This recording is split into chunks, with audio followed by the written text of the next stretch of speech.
하나님 말씀 보셨습니다. 하나님 말씀은 누가복음 21장 1절부터 4절까지 말씀입니다. 하나님 말씀은 누가복음 21장입니다. 하나님 말씀은 누가복음 21장 1절부터 4절까지의 말씀, 신약성경 제성경으로는 132페이지입니다. 신약성경 132페이지 찾으셨으면 제가 봉독하겠습니다. 예수께서 눈을 들어 부자들이 헌금함에 헌금 넣는 것을 보시고 또 어떤 가난한 과부가 두렙돈 넣는 것을 보시고 이르시되 내가 참으로 너희에게 말하노니 이 가난한 과부가 모든 사람보다 많이 넣었도다. 저들은 그 풍족한 중에서 헌금을 넣었거니와 이 과부는 그 가난한 중에서 자기가 가지고 있는 생활비 전부를 넣었느니라 하시니라. 아멘. 이 시간은 누가복음 164번째 강의가 되었습니다. 그 가난한 중에서라는 제목으로 하나님 말씀 증거하도록 하겠습니다. 그 가난한 중에서. 우리는 지난 시간에 서기관을 향한 예수님의 질타를 살펴봤습니다. 서기관을 향한 예수님의 질타의 핵심이 무엇이었죠? 그의 외식됨 아닙니까? 그는 종교적 형식을 통해서 자기가 서기관이 된 목적이 뭐예요? 자기가 다른 사람에게 존경받고 인사받고 높임받고 박수받는, 어떤 면에서 제가 방금 말씀드렸던 것처럼 그 꿈 때문에 서기관이 됐을 것입니다. 서기관이 뭐라 그랬죠? 율법 교사입니다. 남을 가르치는 사람입니다.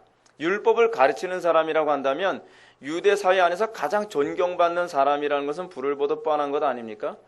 많은 사람들이 꿈을 꿉니다. 그 잠자는 꿈 말고요. 많은 사람들이 꿈을 꾸는데 무슨 꿈을 꾸느냐? 내가 존경받는 꿈 때문에 목사가 되고 싶다는 거예요. 내가 존경받고 사람들한테 박수받고 좋은 차를 타고 다니고 내가 좋은 집에서 살며 행복하고 희희낙낙하기 위해서 성공하고 출세하며 남들에게 의시되기 위해서 꿈을 꾸는 사람들이 우리 주변에 얼마나 많은가 하는 것입니다. 근데 문제는 교회에서도 다르지가 않죠. 근데 여기서 나오는 이 서기관의 모습이 바로 그런 모습이었다는 것입니다. 그는 서기관의 직분을 통해서 세상으로부터 높임받고 칭찬받는 데 관심을 갖고 있었습니다. 그들의 모든 행위는 하나님에게 보이기 위한 것이 아니라 항상 자신을 다른 사람에게 보이며 다른 사람에게 뭔가 박수받는 그 즐거움으로 살아갔던 사람입니다. 그러나 이러한 그들의 외식은 외적으로는 굉장히 고상해 보일지 모르나 항상 이런 식의 외식의 특징이 있는데 보이지 않는 곳에서, 남들이 전혀 눈치채지 못하는 곳에서는 어찌나 잔인해지고 어찌나 악해지는지 모릅니다. 여러분, 외식주의자들이 왜 무서운지 아십니까? 외식주의자들은요, 자기의 가면의 두께가 두꺼우면 두꺼울수록 그 이면의 사악함은 더 깊습니다. 이것이 외식의 심각성입니다. 여러분, 우리는 영화에서 그런 장면 많이 보지 않습니까? 사회적으로 굉장히 존경받고 굉장히 괜찮다고 평가를 받는 사람인데 알고 보니까 엄청나게 잔인하고 엄청나게 음탕하며 엄청나게 부정부패와 부조리가 가득한 사람이 나타나는 그런 영화를 많이 본 적 있지 않습니까? 사람이란 존재는요, 얼마나 자기 자신을 감추고 자기 자신을 미화시키는 천재적인 존재인지 모릅니다. 근데 이것을 감추는 이 두께가 두꺼운 만큼 그만큼 사악해요. 그 대표된 케이스가 로마 가톨릭 아닙니까? 로마 가톨릭은 정말 치장에 치장을 하죠. 화려하고 아름답고 미화시키는 데는 천재적이지 않습니까? 근데 그 안으로 들어갈수록 오죽하면 칼빈이 기독교 강해에서 그 천주교는 뭐라고 불러요? 구두사라고 얘기해요. 구두사. 머리 9개 달린 뱀이라는 거예요.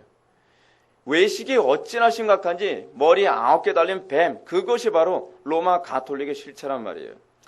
근데 로마 가톨릭만 그런가? 그렇지 않다는 거예요.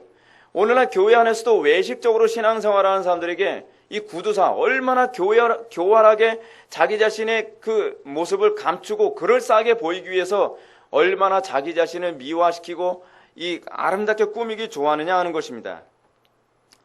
여기서 예수님께서 왜 서기관에게 질타를 가하셨는가라고 하는 부분을 생각해 볼 필요성이 있습니다. 그 이유는 그들이 성전을 거룩하게 하는 중요한 직무를 지닌 존재들이었기 때문에 그렇습니다.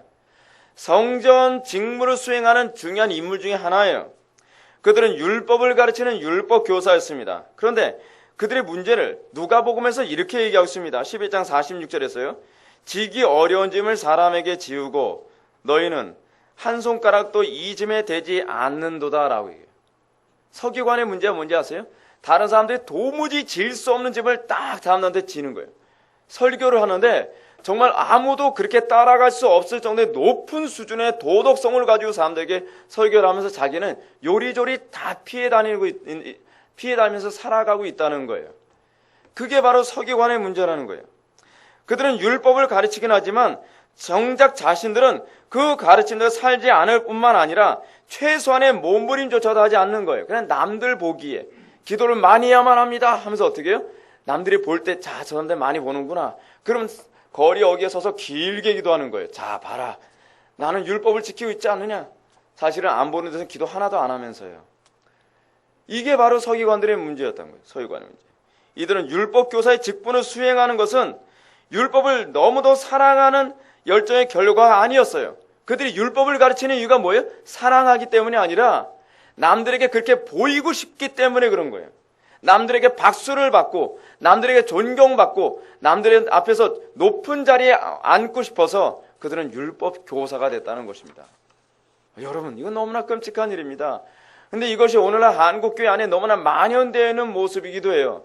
저는 여러분들 신학교를 안 가봐서 모르시겠지만 신학교에 가면 가슴을 치면서 통탄할 문제가 뭐냐면 하나님의 말씀을 정말 가르치고 싶고 이 말씀을 너무나 사랑해서 신학교에 오기보다는 이 신학생이 돼서 나중에 목사가 되면 얻게 되지 부귀와 명예와 성공만을 가지고서 목사가 되기 위해 신학교 온 신학생들이 얼마나 많은지를 아십니까? 어떤 사람이 목사가 돼야 돼요? 여러분 정말 하나님의 말씀을 사랑하고 그 말씀을 전하지 않으면 견딜 수 없으며 그 말씀을 지키지 않고선 견딜 수 없는 열정 때문에 목회자가 돼야 되는 것 아닙니까? 예나 지금이나 별반 다르지가 않아요. 그렇기 때문에 이들이 율법을 얼마나 사랑하지 않았는지. 여러분 율법의 정신이 뭐죠? 하나님 사랑, 이웃 사랑 아닙니까? 율법을 정리하면 하나님 사랑, 이웃 사랑이에요. 어떤 규례를 지켜야 되는 문제 이전에 그 정신은 하나님을 뜨겁게 사랑하고 이웃을 뜨겁게 사랑하는 것이죠. 하나님을 사랑하되 어떻게 사랑해요? 마음을 다하고 뜻을 다하고 목숨을 다하고 힘을 다하고 지혜를 다해서 사랑하는 거예요. 내 이웃을 내 몸처럼 사랑하는 거예요. 내 몸처럼 말이에요. 근데 예수님께서 사람들 앞에서 질타하는 게 무엇입니까? 이 서기관들은 그렇지 않았다는 거예요. 과부의 가산을 삼키며 외식으로 길게 기도하는 사람이라는 거예요. 아니 벼룩의 간을 애먹지 누구의 가산을 탐내요? 과부의 가산을 탐내고 과부의 가산을 이 삼키는 극악무도한 인간이었다는 거예요. 이야, 여러분 끔찍하지 않습니까? 겉으로는 율법을 가르치고 율법이 마치 최고로 가장 아름다운 것처럼 사랑하며 그리고 마치 누가 가늠하다 현장에 붙잡히면 누구보다 먼저 와서 돌로 때려 죽일 정도로 율법에 열심인 것처럼 보이는 이 사람들이 안 보이는 데서 무슨 짓을 해요? 벼룩의 간을 애먹듯이 정말 하루하루 끼니를 걱정하는 과부의 가산을 삼키는 그런 일을 하며 살았다는 것입니다. 서기관들에게 이런 외식의 열매가 나타나는 것은 그다지 이상한 일도 아닙니다. 너무나 당연하죠. 이것은 외식된 사람들의 전형적인 모습이기 때문에 그렇습니다. 여러분 한국교회도 여러분 별반 다르지 않습니다. 한국교회에서 부흥 강사들이 정말 하나님 사랑하는 것처럼 묘사하면서 어떻게 얘기해요? 가난한 사람들에게 헌금을 뜯어내는데 얼마나 요리조리 지혜롭게 뜯어내는지 모릅니다. 정말 하루하루 그 종이 파지를 팔아가지고서 그거로 먹고 사는 사람들에게 막 100만 원을 헌금해라, 1000만 원을 헌금해라, 복 받고 싶으면 이렇게 헌금하라 라고 얘기하면서 그 사람들의 가산을 다 유린하며 그러면서 좋은 차 오는 시간 담임 목사님이 보니까 스타렉스만 몰고 다니는데 여러분 담임 목사님 위해서 에쿠스 하나 그런 거 못 사주겠습니까? 라고 설교하는 그런 사람도 있단 말이에요. 에쿠스 사다는 얘기 아니에요. 여러분 이게 사실은 성경에만 나오는 얘기가 아니에요. 오늘날도 동일하게 나오는 일이에요. 그러면서 저는 진짜요. 제가 어렸을 때서부터 그런 모습을 많이 봤기 때문에 제가 그래서 목사가 안 되고 싶었댔어요. 그래서 정말 힘들고 어려운 가운데서 근근히 통장에 몇백만 원 모아놓은 거 가지고 예배당 건축원금이라고 다 바치고 물론 그 마음 자체가 하나님께 받으셨으면 그 사람 정말 복을 받을 것입니다.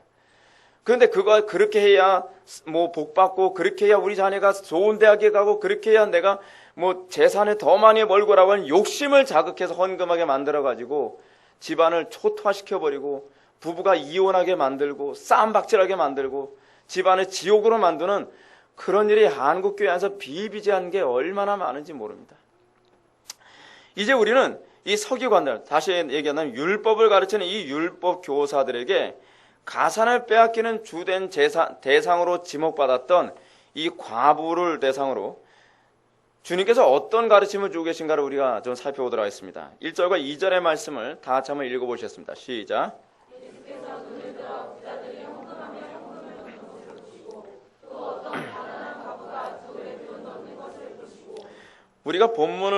우리가 이 본문을 보게 되면 여러분 지난 주일 오후 예배 때 김양주 목사님이 성경 해석학과 관련된 부분을 말씀하시면서 장과 절을 나누는 데 있어서 이 장과 절을 나누는 것이 사실은 학자들이 나눈 게 아니라는 부분을 말씀했었습니다.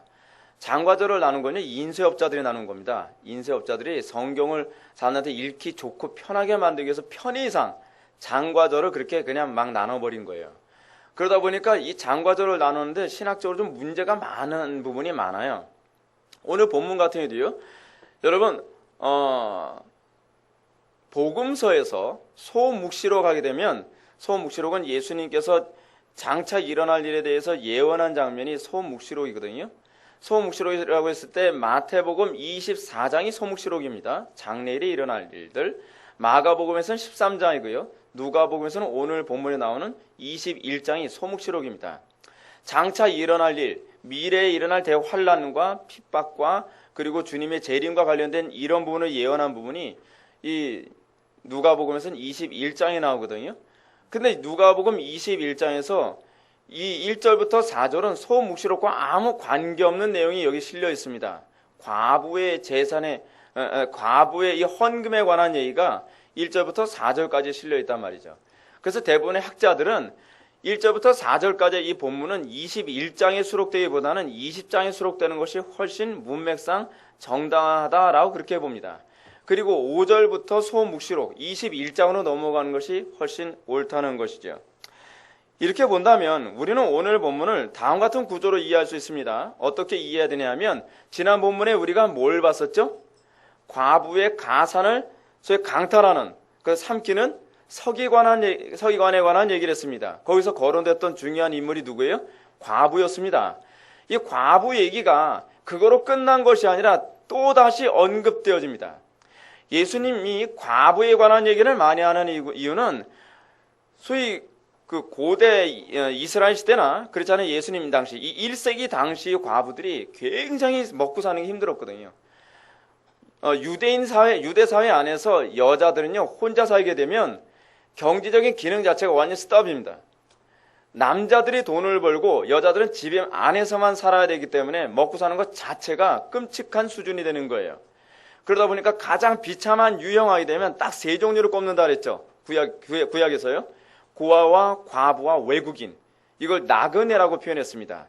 이 세 종류의 사람이 가장 비참하고 힘들게 사는 사람들로 표현되어졌습니다. 대명사예요, 대명사. 자, 그런데 우리는 이 본문에서 이렇게 우리가 구조를 이해할 수 있습니다. 뭐냐면 지난 본문에서 외식된 서기관들이 과부의 재산을 노리고 그들의 재산으로 배를 불리고 있다고 예수님이 호통하셨습니다. 그리고 오늘 본문을 통해서 우리에게 얘기해 주고자 하는 것은 그 과부들이 그러면 얼마나 비참할 정도로 힘들게 살았는가에 관해서 또 다시 설명해 주고 있는 것입니다. 이를 통해서 주님은 율법을 가르친다는 서기관들의 잔인함, 그들의 외식됨의 실체의 깊이를 더 노골적으로 설명해 주고 계신 것이죠. 좀 있는 사람 돈을 이렇게 강탈을 하는, 삼키는 그 정도 수준이 아니라 정말 하루하루 떼거리를 힘들게 살아가는 이 과부의 재산을 어느 정도로 인정머리 없이 빼앗는데 능수능란했는가라고 하는 부분을 예수님이 폭로하고 계신다는 사실입니다. 자, 그러면 서기관들에게 재산을 빼앗기며 살아갔던 1세기 당시 과부들이 어느 정도 힘들고 어렵고 괴롭게 살았는가? 이전의 말씀을 다시 보면 어느 정도 감을 잡을 수 있습니다. 여기에 등장하는 과부는 연복에 그 헌금함에 두렙돈을 넣었다고 합니다. 이 렙돈이 어느 정도 돈이냐, 렙돈이 어느 정도 액수가 되느냐라고 했을 때 이거를 이해하는 방법이 있습니다. 마가복음 12장 42절에 보면 이 렙돈을 두 렙돈을 한 고드란트라고 언급하고 있습니다. 그리고 네 고드란트는 한 아사리온이라고 얘기하고 있고요. 16 아사리온은 한 데나리온이라고 얘기합니다. 근데 이 한 데나리온은 노동자의 하루 품값이에요. 이거를 이제 수학적으로 계산을 해본다면 노동자의 품값의 64분의 1이 바로 이 두렙돈입니다. 그러면 어느 정도가 되는지 우리 한화로 한번 계산 한번 해봐야 되겠죠. 그래서 하루 품값을 제가 대충 한 5만 원으로 잡아봤습니다. 제가 인터넷에 검색해 봤더니 최저로 사람들이 버는 돈이 하루 품값 한 5만 원 정도 잡더라고요. 5만 원에다가 64로 나눠봤더니 대략 이 정도 나옵니다. 781원. 두렙돈이 781원이에요. 그러니까 아무리 많이 잡아도 이 여인이 우리식으로 따지면 헌금합니다. 얼마 헌금했다는 거예요? 500원짜리 동전 2개 헌금한 거예요. 성인이. 우리 그렇게 헌금 안 하잖아요?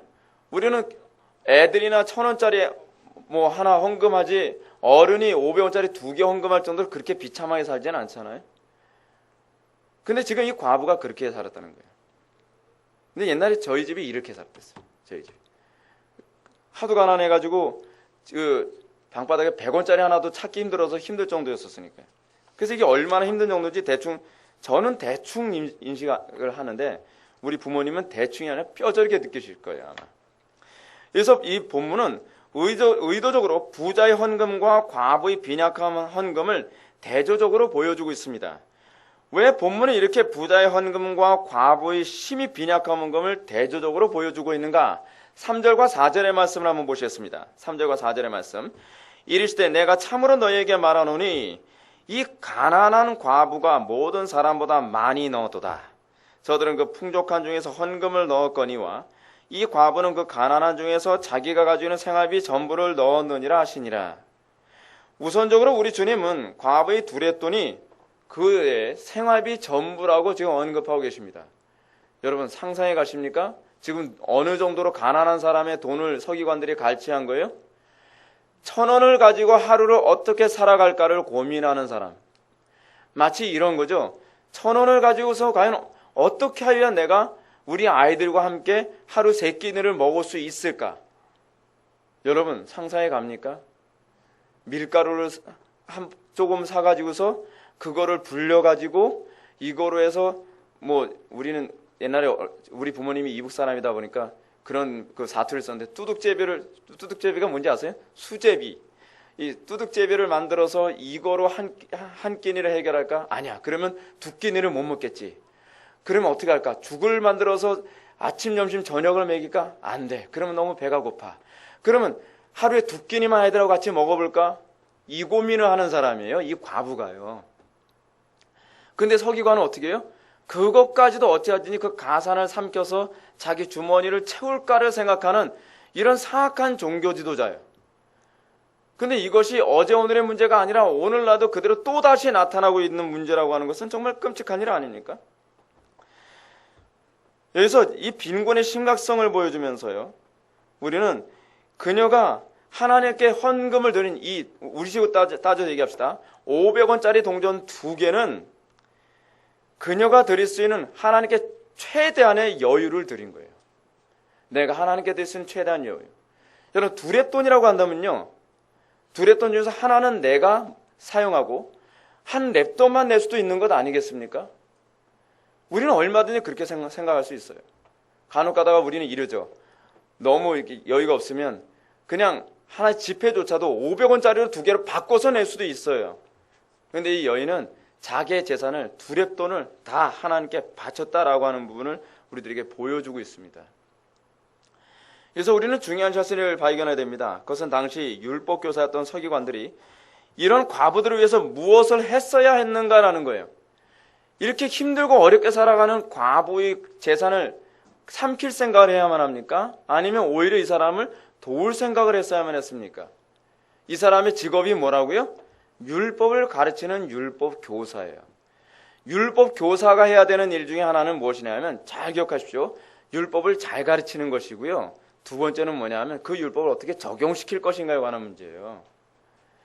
유대인들이 맨날 논쟁하는 게 뭐냐면 이 율법을 어떻게 적용시킬 것인가. 예를 들어서 안식일 날 일하지 말라고 하는데, 그러면 일하지 말라고 하는 이 계명을 어떻게 구체적으로 적용할 것인가를 랍비들이라든지 율법 교사들이 맨날 그 논쟁한 거예요. 근데 여러분, 이 사람들이 정말 고민해야 되는 게 무엇이었어요? 과부들이 이렇게 힘들게 살고 있는데, 그러면 우리는 그 힘들게 살아가는 과부들, 힘들게 살아가는 저 고아들, 힘들게 살아가는 저 외국인들을 위해서 우리는 어떻게 이 율법을 적용하며 살아야만 할 것인가에 관해서 고민하는 사람들이 바로 이 사람들이 돼야 되는 것 아니었어요? 근데 재미있는 게 뭐냐면 고민을 안 하는 사람들이에요. 고민을요. 저는 오늘날 기독교의 타락의 중요한 심각한 문제 중에 하나가 뭐냐면, 특히 우리 개혁교회가 타락하는 심각한 문제 중에 하나는 뭐냐면 적용에 관심이 없다는 거라고 저는 생각해요. 진짜 말씀을 사랑하는 사람이라면, 진짜 하나님을 사랑하는 사람이라고 한다면 설교를 듣고 잊어버리는 자가 아닙니다. 하나님의 말씀을 배우고 그것을 감상하는 사람들이 아닙니다. 그것을 배우고 나서 그 다음에 뭐 하는 사람이죠? 묵상하는 사람이에요. 고민하는 사람이에요. 이 말씀을 나의 삶에, 내 가정에, 그리고 내가 만난 다른 지체들과의 관계 안에서 이걸 어떻게 적용할까? 어떻게 이것으로 열매를 맺을까를 고민해야 되는 것 아닙니까? 그런데 오늘날 개혁교회 안에서 나타나는 모습이 뭐냐면 교리를 장황하게 가르치고 그 교리를 어떻게 성도들의 삶에 구체적으로 적용시킬 것인가에 대해서 별로 고민하진 않아요. 교인들도 고민하지 않아요. 오늘 내가 바빙크를 읽었다. 바빙크를 읽는 거 좋죠. 근데 그걸 왜 읽죠? 그걸 읽고 나서 우리는 뭘 고민해야 되죠? 이 교리를 나의 삶에 어떻게 적용할 것이며 나와의 관계 안에 있는 사람들에게 어떻게 적용할 것인가를 고민해야 되는 것 아닙니까? 근데 그 고민을 안 해요. 이 율법 교사의 문제가 그거였어요. 가장 현실적으로 만나고 자주 접하게 되는 이 고아와 과부와 나그네와의 관계 안에서 어떻게 이 율법을 적용해야 될 것인가를 고민해야 될 이 율법 교사가 뭐예요? 오히려 저 과부, 왜냐하면 왜 과부가 타켓이냐면 아무도 그를 보호해줄 사람이 없거든요. 그러니까 저 과부를 타켓해서 어떻게 한 푼이라도 내가 그 재산을 삼킬까? 남편으로부터 물려받은 재산이 있을 텐데 그 재산을 어떻게 삼킬까? 그 궁리를 하고 있다는 거예요. 여러분, 종교인이기 때문에, 우리가 종교를 가지고 있기 때문에 더 착할 거라 생각하지 마십시오. 더 사악할 수 있습니다. 이 율법교사들이 그래서 지난 본문에서 뭐라 그러죠? 그들의 심판이 더 중하게 될 거라는 거예요. 얼마나 하나님의 율법을 알면서도 그거 가지고 오히려 더 강팍했으니까요. 서기관은 이 율법을 가지고서 정말 신명기의 말씀을 그대로 적용했어야만 했습니다. 신명기 15장 11절의 말씀을 보면 땅에는 언제든지 가난한 자가 그치지 아니하겠으므로 내가 내게 명령하여 이르노니 너희는 반드시 내 땅 안에 내 형제 중 곤란한 자와 궁핍한 자에게 내 손을 펼칠지니라. 그들은 율법교사들은 적어도 이 신명기 15장 12절 말씀을 적용하여 이 궁핍하고 가난하게 살아가는 이 과부를 어떻게 도울 것인가를 고민했어야만 했습니다. 그리고 오늘날 우리 회복의 교회가 고민해야 될 부분이 그것입니다. 제가 여러분한테 그런 말씀 드렸죠. 교회가 성장했으니까 자, 우리는 이거 가지고서 다른 사람에게 자랑거리를 삼고 이거 가지고 우리가 우쭐대야만 하겠습니까? 그게 아니죠. 우리는 오히려 이걸 가지고 어떻게 우리가 하나님께 헌신하며 어떻게 이 마지막 때에 우리가 이 사명감을 가지고 살아가야 될 것인가에 관해서 우리는 책임감을 가지고 적용의 고민을 해야만 합니다. 서기관은 유대 공동체 부자들로 하여금 이렇게 가련한 여자들을 돕도록 가르쳐야 됐어요. 부자들이 많은 재산을 헌금하고 있어요. 그럼 그 재산을 어떻게 해야 되죠? 어떻게 이 가련한 과부를 도울 것인가를 고민하게 만들었어야 되는 것 아닙니까? 그러지 않다는 거예요. 부자가 틀림없이 있음에도 불구하고. 이러한 모습 속에서 우리는 예수님께서 지적하셨던 것처럼 지기 어려운 짐을 사람에게 지우고 너희는 한 손가락도 이 짐에 대지 않는도다라고 하는 이 말씀이 무엇인지를 구체적으로 알 수가 있습니다. 사랑하는 성도 여러분, 저는 이 부분을 통해서 우리 자신을 다시 뒤돌아볼 수 있기를 바랍니다. 서기관만 비판하지 마세요. 그 대상이 나예요. 나. 그 서기관이 바로 나일 수 있단 말이에요. 우리가 끊임없이 성경을 배우고 교리를 배울 때 우리가 가장 경계해야 될 것은 이 말씀을 내 삶에 적용하고 변화된 삶을 살 것인가 심각하게 고민하는 것이 바로 우리가 가져야 될 태도입니다. 예수님께서 뭐라고 말씀하시죠? 열매를 맺으라고 끊임없이 거름도 주고 물도 주는데 열매를 맺지 않는 너 나무여, 네가 열매를, 네 뿌리 밑에 도끼가 놓여 있는데 열매 맺지 아니하면 어느 날 한순간 도끼로 내려칠 날이 올 것이라는 거예요. 왜 우리에게 열매가 나타나지 않죠? 성격의 문제입니까? 아니에요. 사랑하지 않기 때문이에요. 문제는 그 말씀을 끊임없이 묵상하지 않기 때문이에요. 지난 금요기도회 때도 여러분한테 말씀드렸잖아요. 우리는 말씀을 묵상하면서 그래, 저 말씀이 나에게 주는 말씀이라고 여러분들이 생각했으면 이제 동일한 상황이 됐을 때 그 말씀을 적용하여 열매를 맺으려고 애를 써야 될 것이에요. 근데 우리는 말씀은 수도 없이 들었어요. 그리고 내가 이 부분에서 어떻게 살아야 될지도 이제 교훈을 얻었어요. 근데 문제는 안 살아요. 그냥 그 상황에 와도 또 무심코 그냥 그렇게 살아나가는 거예요. 그래서 아무리 설교를 들어도 1년이 지나든 5년이 지나든 10년이 지나든 전혀 변하지 않는 거예요. 왜 그럴까요? 서기관과 같은 마음을 가지고 있기 때문에 그래요. 어떻게 하냐, 하나님을 영원하게 하고 이웃에게 사랑을 베풀고자 하는 마음이 있는 것이 아니라 어떻게 내가 좀 더 편하게 살 수 있지? 어떻게 내가 좀 더 풍요롭게 살 수 있지? 어떻게 해야 내 욕심을 채우고 어떻게 해야 내 그 취향을 맞추면서 살 수 있지? 그러니까 도끼가 그 나무 뿌리 밑에 놓였다는 경고가 나오는 이유가 거기 있는 거예요. 열매가 없는 이유는요, 이유가 있어요. 성격의 문제가 아니라 본성의 문제예요. 사랑하지 않기 때문이에요. 그렇기 때문에 우리에게 끊임없이 열매 맺지 않는 나무에 관해서 경고하고 계시는 이유가 바로 거기에 있는 것입니다.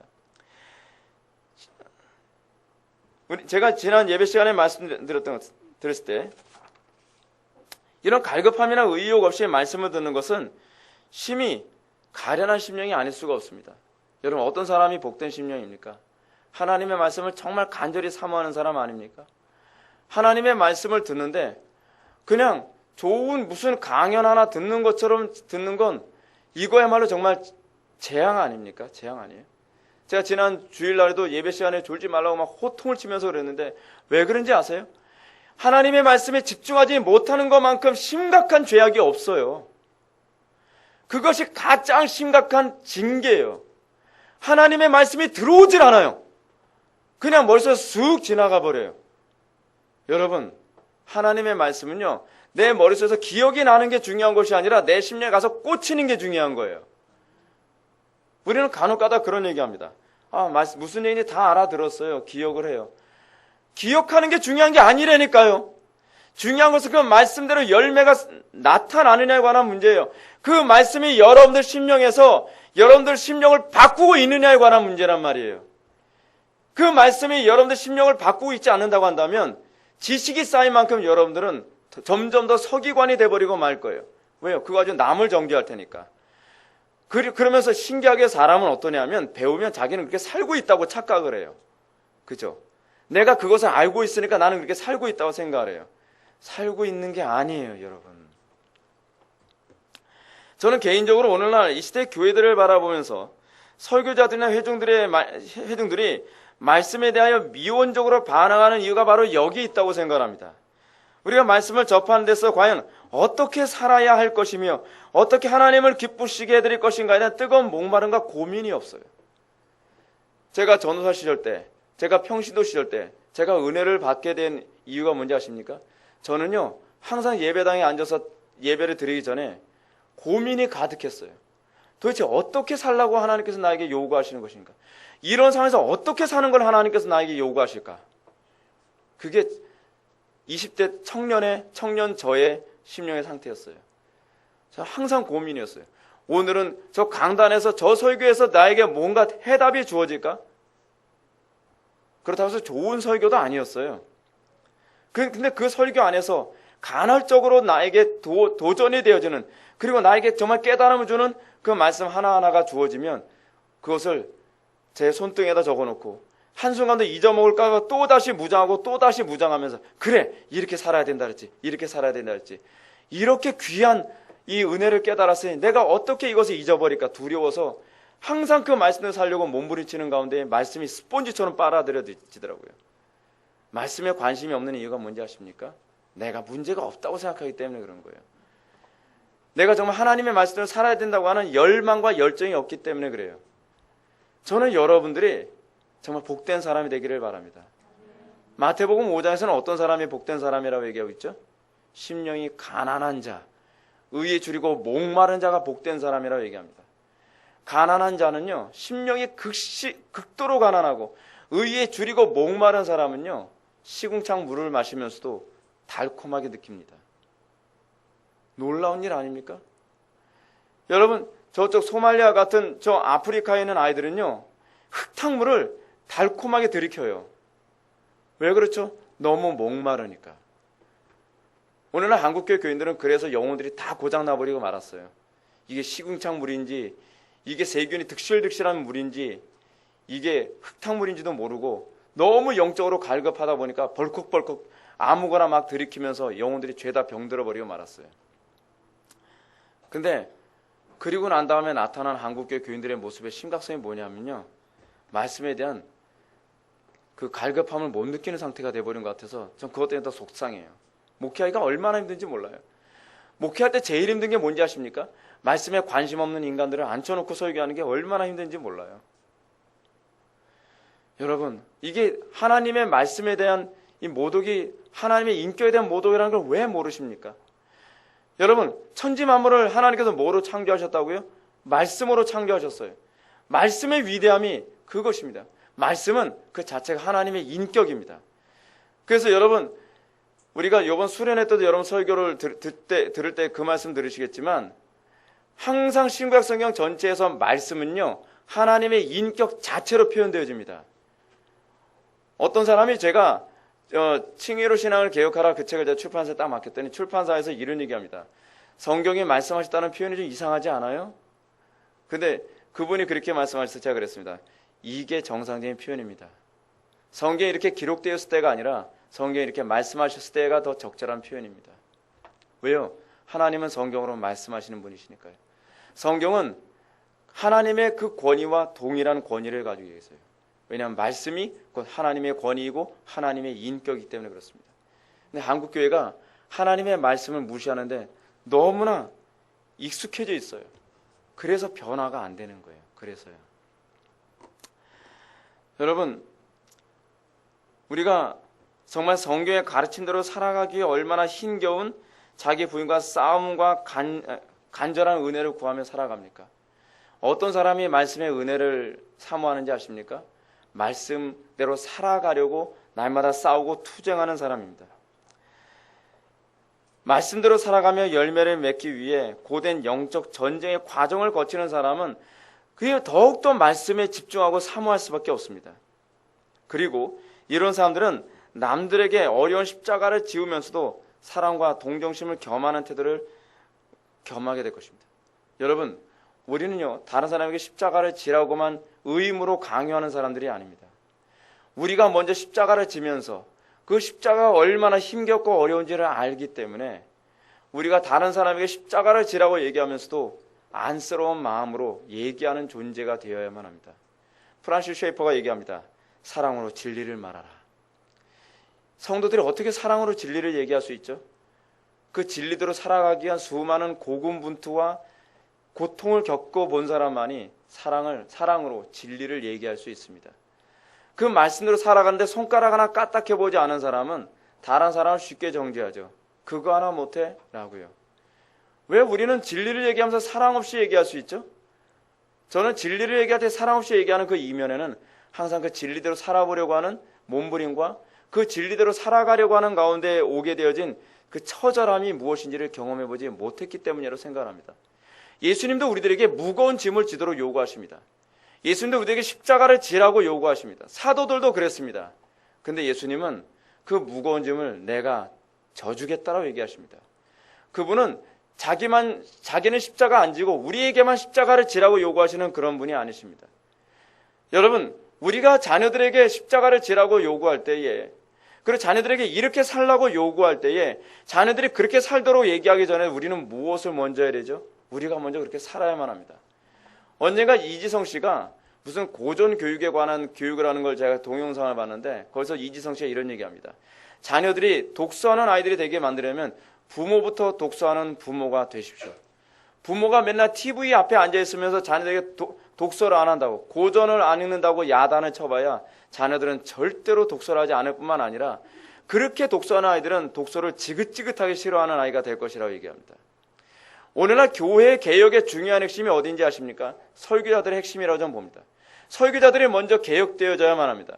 십자가를 지라고만 얘기하는 존재들이 아니라 자기부터 십자가를 지면서 성도들에게 십자가를 지라고 얘기할 때 가슴이 아프고 가슴이 저며들면서 그들이 십자가를 질 때 얼마나 힘들까라고 하는 애처로움을 가지고서 십자가를 지라고 얘기할 수 있을 때 비로소 성도들이 기쁨으로 십자가를 질 수 있을 것이라고 저는 생각이 듭니다. 한 번은 어떤 부부가 저한테 상담을 왔습니다. 부부가 아니죠. 어떤 여자 성도님이죠. 남편의 폭력이 굉장히 심했습니다. 그래서 이혼해야 됩니까? 말아야 됩니까? 라고 저한테 얘기를 했어요. 제가 어떻게 얘기해야 되겠습니까? 성경 말씀 그대로 얘기를 하는 거예요. 근데 그 말씀 그렇게 얘기할 때 편하지가 않은 거예요. 절대로 편하지 않아요.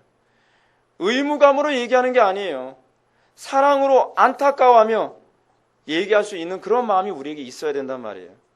우리 주변의 다른 지체들을 여러분 상담할 때 여러분들 어떻게 상담합니까? 막 책망하듯이 상담하지 마십시오. 우리가 정말 그 십자가를 져보고 우리가 그렇게 살아봤다고 한다면 정말 긍휼히 여기는 마음으로 우리가 그 지체들을 상담하고 같이 눈물 흘리고 같이 기도해주고 같이 아파할 수 있어야만 합니다. 저는 그게 교회라고 생각을 해요. 교회가 좀 그래야 된다고 생각을 합니다. 사랑하는 성도 여러분, 저는 여러분이 공동체 안에서 지체들과 항상 이런 관계를 맺기를 바랍니다. 그래서 교회는 십자가만 얘기하는 것이 아니라 사랑을 얘기할 수 있는 공동체가 되기를 바랍니다.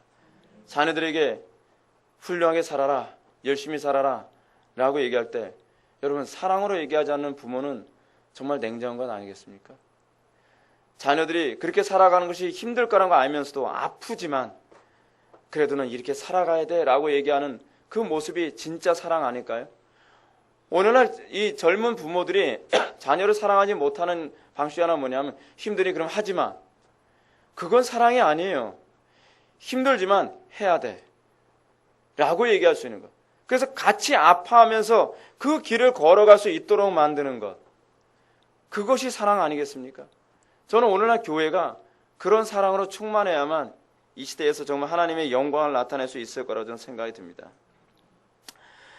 이제 저는요, 여러분들에게 또 다른 부분을 이 본문과 관련해서 묵상하도록 권하고 싶습니다. 그것은 이 과부의 헌금을 통해서 하나님께서 받으시는 재물은 과연 무엇인가, 어떤 것인가 하는 것입니다.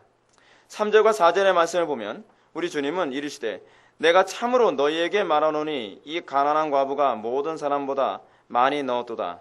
저들은 그 풍족한 중에서 헌금을 넣었거니와 이 과부는 그 가난한 중에서 자기가 가지고 있는 생활비 전부를 넣었느니라 라고 말씀하셨습니다. 여기서 주님 부자의 헌금과 과부의 헌금을 대조하고 있는데 여러분들이 여기서 조심해야 될 부분이 있습니다. 오해하지 말아야 될 부분이 있어요. 하나님께서는 부자의 헌금은 안 받으시고 과부의 헌금만 받았다는 얘기가 아닙니다. 이거 여러분들이 오해하면 안 됩니다. 우리가 자꾸 이런 본문을 선입견을 가지고 자꾸 보면 그렇게 오해하기가 쉬워요. 이 대조의 핵심을 먼저 봅시다. 대조의 핵심은 풍족한 중에, 부자들은 어떻게 해요? 풍족한 중에 헌금을 넣었다는 것과 과부는 어때요? 가난한 중에, 원문, 그 다른 표현으로는 이 궁핍한 중에예요. 이 궁핍한 중에가 사실 더 적절한 번역이거든요. 궁핍한 가운데에 헌금을 했다는 거예요. 여기에 이 대조의 핵심은 부자냐 과부냐의 대조가 아니라 풍요로운 중에냐 궁핍한 중에냐의 대조예요. 핵심이 거기에 있습니다. 우리가 자칫 이 부분을 오해하면 주님은 부자의 헌금을 받지 않고 가난한 자의 헌금만 받는다는 소위 해방신학적인 사고방식으로 이 본문을 해석할 위험성이 있습니다. 그런 얘기하자는 게 아니에요.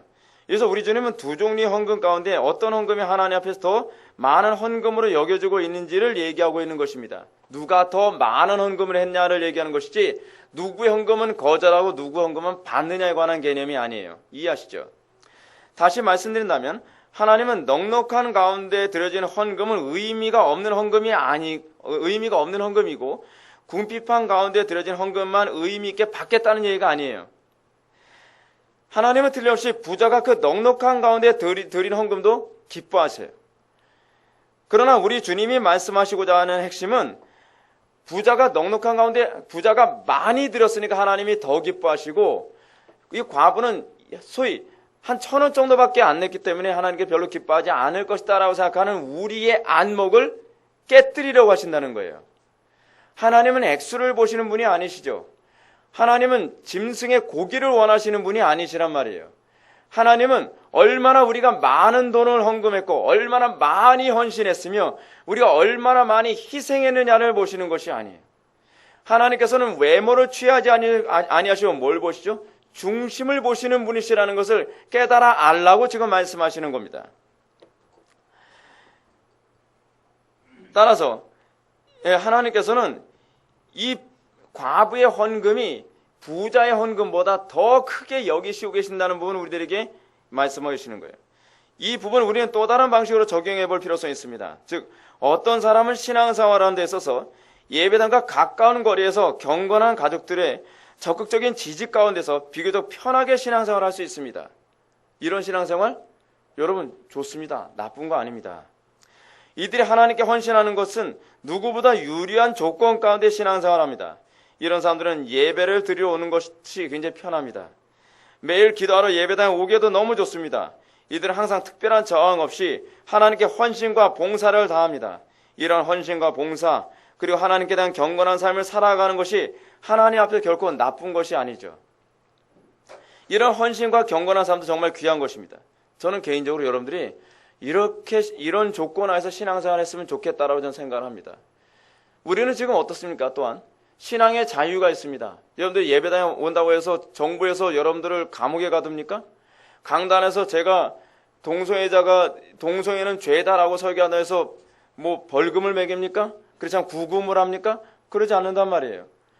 그거 자체도 유익한 거예요. 그거 자체도 나쁘질 않아요. 우리가 신앙생활하기 좋은 여건 가운데서 우리가 신앙생활하는 것 정말 아름답고 좋은 것입니다. 그리고 우리는 다음 세대에게 그런 신앙의 어떤 흐름과 문화를 또한 넘겨줄 수 있는 책임감이 있습니다. 그러나 어떤 사람은 반대로 예배를 드려 올 때마다 먼 거리를 감수해야 될 때가 있습니다. 지금 그런 상황이 돼버렸죠. 예배당 이전하는 바람에 가까운 데서 걸어서 와서 예배 드릴 수 있는 여건에 있던 지체들이 어떤 지체는 어떻게 먼 데서 버스 타고 와야 돼요. 그렇지 않으면 자가용을 몰고서 와야 되고 여건적으로 굉장히 어려운 상황에 있게 됐어요. 완전히 입장이 바뀌었죠. 또 어떤 사람은 가정의 핍박과 어려움이 있어서 그 모든 정을 극복하며 신앙생활을 해야 하기도 합니다. 거기다 건강도 좋지 않기도 합니다. 그래서 다른 사람들보다 더 많은 시간을 쪼개야만 하며 더 많은 끈기와 인내력을 필요로 하고 고단한 몸을 이끌고 빈약한 헌신과 빈약한 봉사를 하게 될 수도 있습니다. 어찌 보면 이 성도의 헌신과 희생은 남들 보기엔 좀 별 볼 일 없어 보일 수도 있습니다. 그러나 과연 하나님께서는 그 봉사 헌신을 우습게 보실까요? 그건 아니라는 거예요. 우리가 만약에 이 사람이 정말 자기가 할 수 있는 모든 것 최선을 다해서 자기의 시간과 건강과 마음과 여유를 다 하나님 앞에 희생한 것이라고 한다면 오히려 넉넉하고 좋은 여건 가운데서 그 여유 가운데 하나를 할애하여 신앙생활을 하는 사람보다 하나님께 더 많은 것을 드린 것으로 여겨지게 될 것입니다. 실제로요, 우리는 교회 안에서 그런 일을 많이 보게 됩니다. 어떤 사람은 더 많은 시간을 기도하고 더 많은 시간을 교회 생활에 할애했음에도 불구하고 어떤 사람은 가정의 핍박과 어려움과 고난 가운데서 육신의 한계 가운데서 간간히 짬짬이 예배당에 와서 예배하고 쏜살같이 집으로 돌아가는데도 불구하고 은혜는 더 충만하게 받는 사람들이 있어요. 옛날에 어떤 그 여자는 이런 여자분이 있었다릅니다. 남편이 그 조폭이었는데 중간에 누구한테 전도를 받고서 예수를 믿게 된 거예요. 남편이 교회 나가는 것을 싫어할 뿐만 아니라 11조를 바치는 걸 꼴도 보기 싫어하는 거예요. 그래서 이 여자는 하나님께 헌금하고 싶고 하나님께 예배드리고 싶어서 남편에게 잠깐 어디에 갔다 온다고 이렇게 말을 돌려서 얘기하고, 그리고 나서 이 11조 바치는 것도 그 남편한테 들킬까봐 속옷 속에다가 감춰가지고 있다가 예배당에 와서 그거를 헌금하고 그리고 예배 끝나기도 전에 쏜사같이 집으로 돌아가는 거예요. 축도 꿈도 못 꿔요. 근데 과연 이 사람이 은혜를 덜 받을까요? 근데 엄청나게 은혜를 받고 예배 시간마다 눈물로 예배를 드려요. 하나님의 은혜에 감격해서 견딜 수가 없어요. 그래서 눈물을 훔치면서 예배도 끝나기 전에 맨 뒤에 앉았다가 싹 사라져요. 그러면서 어느 날 그 부부가 다 나왔어요. 그러면서 얘기하는 거예요. 이러이러하면서 남편도 예수 믿고 은혜 받게 되었다고요. 어떻게 이런 일이 가능하죠? 지금 예수님께서 우리들에게 그런 걸 얘기하고 계시는 거예요. 그래서 우리 주님이 말씀하시고자 하시는 핵심은 이것입니다. 우리가 하나님께 넉넉해야만 드릴 수 있다고 생각하는 태도가 얼마나 악한 것인가라고 얘기하는 것입니다. 그래서 부자와 과부의 차이는 자기가 쓸 것을 어느 정도 쓰고 그 가운데 여유가 어느 정도 남는 것을 드린 사람이냐 그렇지 않느냐에 관한 문제입니다. 여러분, 우리는 여유가 없기 때문에 드릴 수 없습니까? 그 여유 없는 환경을 누가 주셨죠? 경제적으로나 시간적으로나 건강적으로나 환경적으로 내가 하나님 앞에 더 많은 걸 드리고 싶은데 드릴 수 없도록 그 환경을 주신 분이 누구시죠? 하나님이시죠. 예. 하나님께서는 그 가운데서도 우리에게 얼마나 많은 걸 드릴 수 있냐라고 질문을 던지는 것 아닐까요? 이런 주님의 가르침을 염두에 둔다면 오늘날 이 시대의 기독교인들이 하나님께 헌신할 소위 여유, 환경이 없어서 헌신할 수 없다고 말하는 것은 매우 심각한 문제가 아닐 수가 없습니다. 제가 언젠가 여러분한테 그런 말씀 드렸죠. 중국에서 신앙생활을 하는 사람들은 어때요? 한국인 목사님이 설교한다 그러면 한 달 동안 자전거 타고 와서도 예배를 드리러 온다는 거예요. 그 설교를 한번 듣기 위해서. 하나님께서 그런 예배를 받지 않으시겠습니까? 하나님께서 그런 헌신을 받지 않으시겠습니까? 우리는 이렇게 얘기하죠. 우리는 그렇게 예배 드릴 수 없어. 우리는 너무 거리가 멀기 때문에, 나는 경제적으로 어렵기 때문에, 나는 몸이 약하기 때문에, 나는 이렇기 때문에 우리는 하나님께 헌신하지 못할 여러 가지 이유를 찾기를 너무 좋아합니다. 그것이 신앙이 아니라는 거예요. 하나님께 우리의 시간과 감정과 건강과 명예와 재물을 드리는 것은 여유가 있을 때 그 한 부분만을 드리는 게 그것이 신앙이 아니라는 거예요. 우리가 하나님께 드려야 될 것은 내가 쓸 권리가 있다고 생각하는 그 여유 전체를 다 드리는 것입니다. 이런 신앙의 태도에서 기적이 나타나고 하나님의 영광이 나타나는 것입니다. 여러분, 아픔 가운데서도 정말 힘겹게 예배를 드리는 그 예배와 정말 내가 건강하고 여유가 있는 상태에서 예배를 드리는 그 예배와 과연 어느 쪽이 하나님께서 귀하게 들으시겠습니까? 예를 들어서 우리는 건강할 때 열심히 예배하고 봉사해야 합니다. 이건 당연하고 정말 아름답습니다. 우리가 건강하지 못할 때에도 우리는 예배와 봉사를 동일하게 드릴 수 있어야만 합니다. 뿐만 아니라 우리가 마음에 여유가 있고 감정이 좋을 때에도 하나님께 봉사와 예배와 헌신을 드려야 하지만 항상 그렇습니까? 여러분들 항상 마음에 여유가 있습니까? 항상 감정이 좋습니까? 항상 이런 컨디션이 좋습니까? 그래도 우리는 동일한 헌신과 희생과 봉사를 드릴 수 있어야만 합니다. 우리는 이 헌금에 관한 문제에서도 그렇습니다. 우리가 여유가 있으면 하나님께 많은 헌금을 할 수 있죠. 좋습니다. 나쁘지 않습니다. 그러나 우리는 여유가 없을 때 어쩔 수 없다라고 얘기하기 좋아합니다. 어떤 분이 이런 얘기를 많이 합니다. 저는 이런 질문을 많이 받았습니다. 경제적으로 어렵습니다. 그리고 부모님도 봉양을 해야만 합니다. 또 때로는 내가 지금 빚이 많습니다. 이래도 11절 해야 되나요? 이래도 헌금을 해야 되나요? 제가 뭐라고 대답을 해야 되죠? 헌금을 해야 됩니까? 12절 해야 됩니까? 여기선 해야 되냐 말아야 되냐 문제가 아닙니다. 무엇이 내가 하나님을 기쁘시게 드릴 것인가에 관해서 질문을 던져야만 합니다. 우리는 이러이러하기 때문에 어쩔 수 없다라는 얘기를 다 합니다. 근데 과연 어쩔 수 없는 문제일까요? 아니면 하나님을 사랑하지 못하는 문제일까요? 하나님께서 우리에게 던지는 질문이 그것입니다. 믿음이 있느냐 없느냐, 하나님을 사랑하는 것이냐 아니면 사랑하지 않는 것이냐, 외식이냐 아니면 실제냐. 넉넉할 때는 우리의 외식으로 얼마든지 내 가면을 가릴 수 있습니다. 외식이라는 가면을 얼마든지 가릴 수 있죠. 경제적으로 넉넉하니까 남들에게도 얼마든지 나는 신앙이 좋은 것처럼 얼마든지 가릴 수 있다는 말이에요. 내가 건강하니까 나는 얼마든지 내가 신앙이 좋은 것처럼 얼마든지 가릴 수가 있어요. 내가 감정적으로 여유가 있고 행복하니까 나는 누구보다 신앙생활 잘하는 것처럼 얼마든지 가면을 쓸 수 있어요. 근데 문제는 여러분들 가정이 불행할 때도 여러분들은 하나님 앞에 그런 헌신을 할 수 있습니까? 여러분들 경제적으로 어려울 때도 여러분들 그렇게 헌금할 수 있겠습니까? 여러분들의 감정이 최악으로 상했을 때도 여러분들 하나님께 그렇게 예배할 수 있겠습니까? 하나님께서 우리에게 그런 질문을 많이 던지시죠. 제가 단독 목회를 제가 13년 차를 하면서 하나님께서 저한테 계속적으로 던졌던 질문이 무엇인지 아십니까? 감정이 최악이고 건강이 최악의 상태에서 하나님께서 저한테 이런 질문을 던지십니다. 너 그래도 예배되게 인도할 준비되어 있느냐? 여러분, 목사라고요 항상 감정이 좋은 게 아닙니다. 저도요 강단에 죽기만큼 서기 싫을 정도로 감정이 상하고 기분이 확 상했을 때 얼마나 많은지 모릅니다. 금요기도회 같은 경우는요 건강이 최악일 때가 굉장히 많아요. 컨디션이요. 목은 잔뜩 부어있고 그런 상태에서도 감정도 다 상해 있는 상태에서 인도해야 될 때도 있습니다. 여러분, 몸도 안 좋고 감정도 안 좋고 여러 가지로 안 좋으니까 오늘은 기도회를 대충 해도 되는 겁니까? 예배를 대충 인도해도 되는 겁니까? 용납 안 되겠죠. 하나님께서는 여러분들 향해서도 동일한 질문을 던지는 겁니다. 왜 그 환경을 주셨을까요? 그것은 하나님께서 너의 마음이 어디에 있느냐에 대해서 지금 질문을 던지고 있는 것입니다. 진짜 네가 하나님을 사랑하느냐?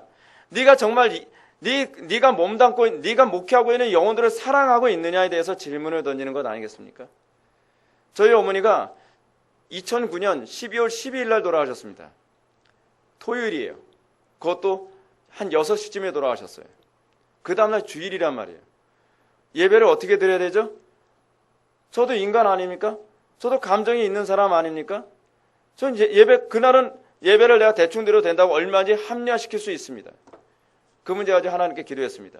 하나님께 저한테 주신 응답이 뭔지 아십니까? 네 부모가 돌아가셨든 어쨌든 그거 관계없이 너에게 주어진 직무는 충실해야 된다는 거였습니다. 그래서 그 다음날 주일 예배도 최선을 다했어요. 평소처럼요. 거기서 저는 승리했다고 생각을 했습니다. 여러분, 하나님께서 우리에게 끊임없이 그런 질문을 던지고 계신다는 거 아십니까? 왜 여러분들 어떤 사람은 예배당에 여러분들 집에서부터 왜 멀어졌죠? 왜 어떤 사람은 하나님께 헌금을 많이 하려고 하는데 왜 경제적으로 어려움을 당하게 하셨죠? 왜 어떤 사람은 건강이 안 좋은 상태에서 하나님께 신앙의 의무와 헌신과 봉사를 하도록 하나님께서 하셨죠? 여러분들의 마음이 하나님을 진짜로 사랑하고 있는지, 이웃을 진짜로 사랑하고 있는지 질문을 던지고 있는 것입니다. 진정으로 하나님을 경외하고 사랑하는 사람이라면 여유 있고 편안할 때만 하나님께 열정으로 예배하고 헌신하는 것이 아니라 그 반대의 상황에서도 동일한 헌신과 희생을 올려드리려고 하는 그 모습이 나타나야 한다는 것입니다. 왜냐하면 우리 하나님은 어제나 오늘이나 동일하게 항상 영광과 찬송을 받으시기에 합당한 분이시기 때문에 그렇습니다. 이런 태도 속에서 내 행위가 위선인지 신앙인지가 점검되는 것입니다. 하나님께서 상한 심령과 하나님께서 궁핍한 여건을 우리들에게 허락하시면서 이런 가운데서도 내 믿음이 진짜인지 가짜인지를 점검하라고 우리들에게 질문을 던지시는 것입니다. 과거 한국 초대교회가 왜 위대했는지 아십니까? 한국 초대교회 우리의 신앙의 선배들은 이렇게 살아갔습니다. 그들에게서 우리가 다시 회복해야 될 부분이 바로 그런 신앙입니다. 한국 초대교회 성도들요, 무지하게 가난했습니다. 한국 초대교회 성도들요, 예수 믿으려면 핍박을 감수해야만 했습니다. 그러나 그들은 하나님께 올려드리는 헌신과 희생과 예배의 태도는 그 누구에게도 뒤처지지 않았습니다. 제가 여러 번 여러분한테 언급했던 예화가 있습니다. 어떤 어머니와 딸이 주일날 돼서 추운 겨울입니다. 하나님께 예배를 하러 갑니다. 예배를 하러 가는데 그만 예배를 드리러 가다가 미끄러져서 딸이 엉덩방을 찍었습니다. 근데 엉덩방을 찍으면서 꼬리뼈를 다렉트로 그냥 정확하게 찍힌 거예요. 못 걷죠? 그 정도면 못 걷습니다. 너무 고통스러워서 엉엉 울면서 엄마 오늘은 아무래도 못 갈 것 같으나 집에서 쉬어야 될 것 같아요 라고 얘기하니까 어머니가 엄한 목소리로 얘기합니다. 야, 그런다고 죽지 않는다. 일어나라. 하나님께 드리는 예배는 우리가 항상 최선을 다해야 된다. 어떻게 네가 아프다고 해서 하나님께 예배 드리는 거 오늘 하루 건너뛸 수 있다고 생각하니? 그건 있을 수 없는 일이야. 일어나. 여러분, 그게 율법일까요? 그 엄마가 그렇게 얘기할 때요? 그 엄마 마음속에 아픔이 없었을까요? 그 엄마가 안쓰러움이 없었을까요? 아니에요, 여러분. 착각하지 마십시오. 지금 오늘날 우리나라 사회 안에서의 그 철딱선이 없는 그 젊은 엄마들 같지 않습니다. 고생이란 고생을 다하면서 자식을 키우는 부모들이었기 때문에 자기 자식에 대한 사랑과 애착심이 그 누구보다 뛰어났던 분들입니다. 근데 그 어머니가 엄하게 얘기합니다. 아무런 이 동정심조차도 보이지 않는 표정으로 일어나라. 하나님께 드리는 헌신은 이때 보여야 된다. 그래서 거의 기다시피 가서 하나님께 예배를 드립니다. 그 가운데 정말 상상할 수 없는 은혜와 감격과 하나님의 임재를 맛보는 거예요.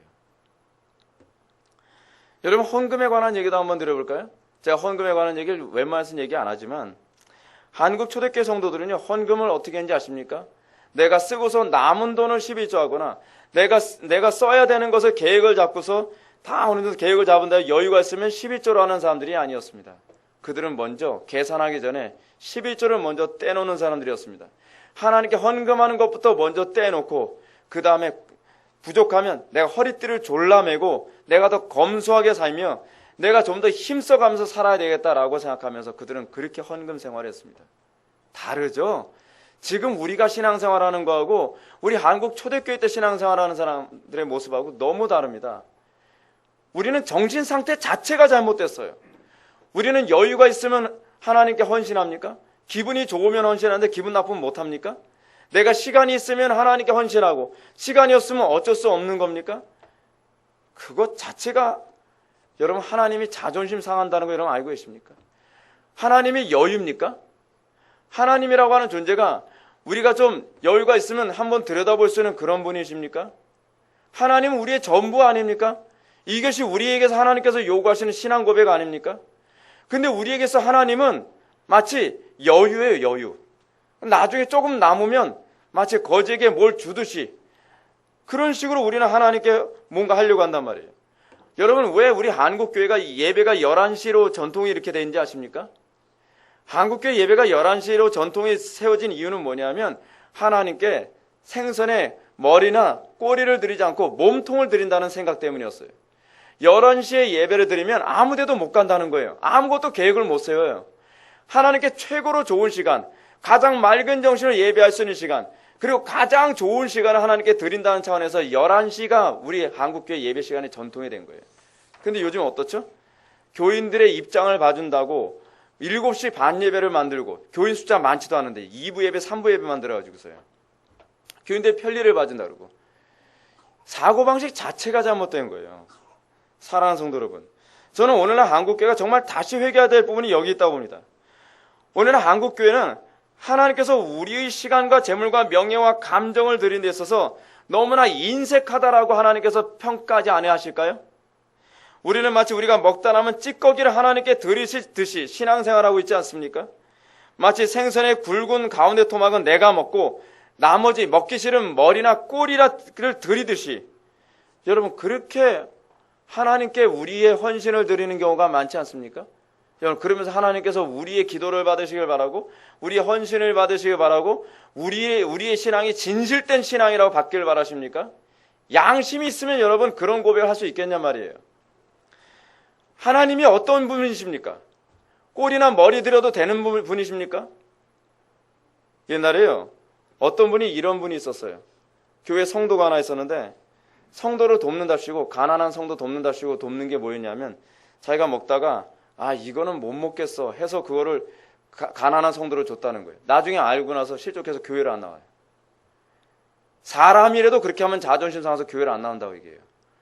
근데 우리가 하나님 앞에 그렇게 하나님께 내가 먹기 싫은 건 내가 뭐 있어도 그만 없어도 그만한 시간 내가 얼마든지 있어도 그만 없어도 한 그 감정들 그런 짜투리를 하나님께 드리면서 하나님 그래도 이 정도면 괜찮은 거 아니에요? 과연 그게 정상적인 양심을 가진 사람의 모습이겠습니까? 이런 신앙의 태도는요 다시 개혁되어져야만 합니다. 우리가 과거의 헌금을 통해서 깊이 생각해 봐야 될 것은 두레돈이냐 뭐냐 이 액수에 관한 문제가 아닙니다.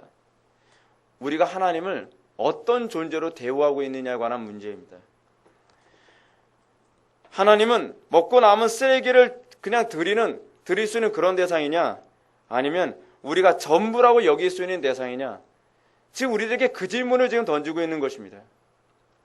마음에 여유가 있고 기분이 좋으면 열심히 신앙생활하다가 조금만 기분이 상하면 자기 멋대로 신앙생활의 일관성을 포기하는 것은 신앙이 아니죠. 자기가 경제적으로 여유가 있을 때는 11조와 주일원금을 철저하게 드리지만 여유가 있으면 어쩔 수 없다고 그것을 포기해버리는 것이 과연 이것을 신앙이라고 얘기할 수 있겠습니까? 시간의 사용도 그렇습니다. 우리가 사람들과 관계에 여기 바쁘고 놀러 다니기도 바쁘고 뭐하고 하는데 그래서 시간이 없으면 하나님 어쩔 수 없었어요. 오늘은 기도하기도 어쩌고요. 그건 아니죠. 우리의 신앙에 있어서 우리에게서 하나님은 우선순위이고 전부로 여겨져야만 합니다. 지나친 겁니까? 아니요. 주님이 우리를 전부로 여기셨는데요. 주님께서 십자가 못 박혀 돌아오신 사건이 뭘 의미합니까? 내가 나의 전부로 여겨져 라는 표현 아니었습니까? 성경에 보면 하나님께서는 그의 택한 백성은 나의 기업이라고 여기고 있습니다. 그리고 여호와 하나님은 우리의 기업이라고 여깁니다. 서로가 서로를 기업으로 여기는 관계입니다. 하나님이 우리를 전부로 여기셨다면 우리가 하나님을 전부로 여기는 태도가 합당하고 합리적인 생각 아닐까요? 사랑하는 성도 여러분, 저는 이 악한 시대를 살아가면서 우리는 이 과부가 하나님께 헌금했던 태도를 다시 회복해야 된다고 정말 강력하게 여러분들한테 말씀드리고 싶습니다. 시편 42편 8절을 보면 시편 기자는 나는 여호와이니 이는 내 이름이라 나는 내 영광을 다른 자에게 내 찬송을 우상에게 주지 아니하리라 라고 언급하고 있습니다. 하나님께서 진정으로 우리의 왕이시오 우리의 하나님이라고 고백한다면 우리는 하나님께 돌려야 될 찬송, 다시 말해서 하나님께 돌려드려야 될 헌신을 다른 것에게 돌려드리는 죄악에 빠져서는 안 됩니다. 하나님은 질투하시는 하나님이십니다. 하나님께 돌려야 될 헌신과 찬송과 사랑을 다른 것들에게 돌린다고 한다면 하나님은 견딜 수 없을 것입니다. 과부에게 두렙돈은 자신이 하루를 살아가기 위해 사용해야 될 여유요 전부였습니다. 그녀가 그 돈을 하루의 생존을 유지하기 위해 사용한다고 해서 아무도 비난하지 않을 것입니다. 정당하게 여길 것입니다. 그러나 그녀는 스스로 그 권리를 포기했습니다. 그것이 믿음이었습니다. 그것이 그녀의 믿음이었습니다. 누가 그녀에게 두렛돈을 다 드리라고 강요하지 않았습니다. 꼭 그래야 된다라고 얘기하지도 않았습니다. 그러나 그녀의 마음에서 믿음은 그것이었습니다. 내가 하나님을 사랑한다면 내가 이 두렛돈을 드리는 것이 아깝지 아니하도다. 나와 우리 아이들이 오늘 하루를 종일 굶는다 할지라도 이 두렛돈을 하나님께 드리는 것이 아깝지 않다. 한 렙돈만 드릴 수 있었습니다. 그러나 그녀는 전부를 드리기를 기뻐했습니다. 그리고 그 권리를 하나님께 드렸습니다. 오늘날 이 시대의 교회가 하나님을 그렇게 사랑했으면 좋겠습니다. 과거에 우리 어머니가 이런 말씀하신 적이 있었습니다. 제가 몸이 굉장히 약한 편이거든요. 근데 몸이 약한 이유가 있어요. 우리 집이 제가 어렸을 때 굉장히 부자는 아니지만 돈을 잘 벌 때가 있었거든요. 구멍가게가 잘 돼서요. 근데 우리 어머니가 시간이 지나서 하신 얘기가 그거예요. 그때 너한테 보약이라도 좀 몇 번 먹였으면 지금 이러지 않았을 텐데 라고 말씀하세요. 우리 어머니는 하나님을 섬기는 일에 너무 감격스럽고 너무 기뻐서 내가 가지고 있는 모든 것을 하나님께 드리고 싶어서 견딜 수가 없었던 거예요. 저는요, 그 은혜가 저에게는 건강이 아니라 저에게 영광으로 다르게 온 거라고 좀 믿습니다. 어떤 사람은 그렇게 광신적으로 신앙생활하면 안 되라고 생각할지 모르지만 저는 그것이 가장 정당하고 적절한 신앙의 태도였다고 저는 확신합니다. 여러분, 우리는요, 하나님께 모든 것을 드려도 아깝지 않습니다. 우리가 하나님께 모든 권리를 포기할 수 있는 것, 그것이 믿음입니다. 항상 우리가 하나님께 무엇을 드릴까를 고민할 수 있었으면 좋겠습니다. 아침에 눈을 떴을 때 나는 오늘 하나님께 뭘 드릴까? 내가 하나님의 영광을 위해서 무엇을 해야 될까? 우리가 정말 그걸 고민하는 저와 여러분들 됐으면 좋겠습니다. 이 시대의 교회가 하나님을 그렇게 사랑한다면 이 시대는 달라지게 될 것입니다. 과부의 이 모습은 사실 율법을 가르치는 서기관의 100마디 가르침보다 더 탁월한 가르침이었을 것이라고 저는 확신합니다. 기도하시겠습니다. 사랑이 많으신 하나님, 우리에게서 하나님이 전부가 되길 원합니다. 우리의 마음속에 인색함이 제거되어지고 우리의 마음속에서 우리가 더 가난하고 궁핍하고 힘들수록 우리가 그것을 더 주님께 드리기를 열망할 수 있는 그 믿음을 소유하기 원합니다.